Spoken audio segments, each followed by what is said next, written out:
আমি মসজিদের মুতাল্লি, খেয়াল করার কথাটা, আমি মসজিদের কি মুতাল্লি, আমি মসজিদের প্রতিষ্ঠাতা।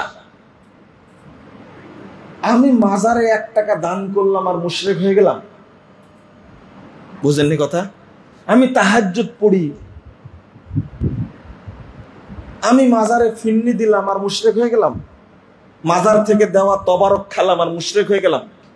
আপনি এই ধরনের বক্তব্য দেন কেন? আমি বললাম মুশরিক না, খাঁটি মুশরিক হয়ে গেলেন আপনি। কি মুশরিক? খাঁটি। কেন? আমি বললাম আপনারা বুঝেন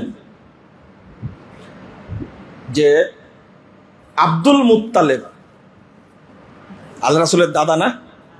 হ্যাঁ দাদা। আপনি তো এই বেদাতি মসজিদের, মাজার মসজিদের মুতাল্লি। কি মসজিদের? মাজার মসজিদের মুতাল্লি, বেদাতি মসজিদের মুতাল্লি। আর আব্দুল মুত্তালেব মুতাল্লি ছিল কার? কাবার, বাইতুল্লাহর মুতাল্লি।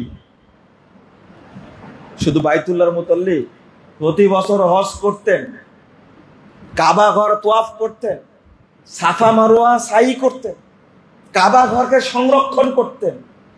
এমন নিয়াত ছিল তাদের, কাবা ঘরের জন্য অসম্মান না হয়, এই জন্য পোশাকে ময়লা থাকতে পারে, হারাম টাকার হতে পারে, এই জন্য পোশাক খুলে ন্যাংটা হয়ে কাবা ঘর জিয়ারত করতো। তারা নিয়াত ভালো ছিল তো, তাই না? হ্যাঁ, এই জন্য নিয়াত ভালো থাকলে সবকিছু বৈধ হয় না, এ কথা মনে রাখবেন। তাদের নিয়াত ভালো ছিল। যদি কাপড়ে ময়লা থাকে, কাপড় যদি হারাম টাকার হয়, এই জন্য কি কাপড় চুপড় খুলে একবার জন্মদিনের পোশাক, যেটা আর কি জন্মদিনের পোশাক বুঝেন কি? উলঙ্গ। মাশাআল্লাহ। তো উলঙ্গ হয়ে নারী পুরুষ একসঙ্গে কি করতো? কাবা ঘর তো অফ করতো।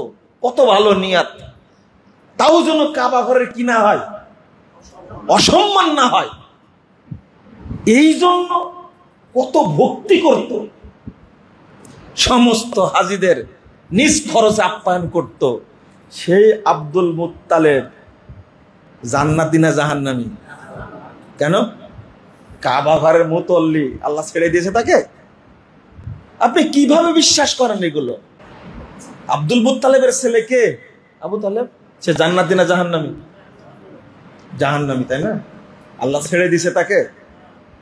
যতদিন আবু তালেব বেঁচে ছিলেন ততদিন মুহাম্মদ সাল্লাল্লাহু আলাইহি সাল্লামের উপরে কেউ চোখ রাঙাতে পারেনি, মারা তো দূরের কথা। সেই মানুষটাও কোথায় গেছে? জাহান্নামে গেছে। আর আপনি মাজার মসজিদের সভাপতি হওয়ার পরে আপনার দাপট কত?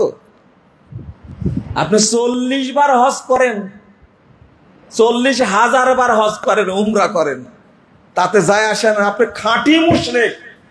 কারণ আল্লাহর সাথে, তাওহীদের সাথে, ঈমানের সাথে আপনি শিরিক মিশ্রণ করেছেন, তাগুত মিশ্রণ করেছেন, আপনি কুফর মিশ্রণ করেছেন।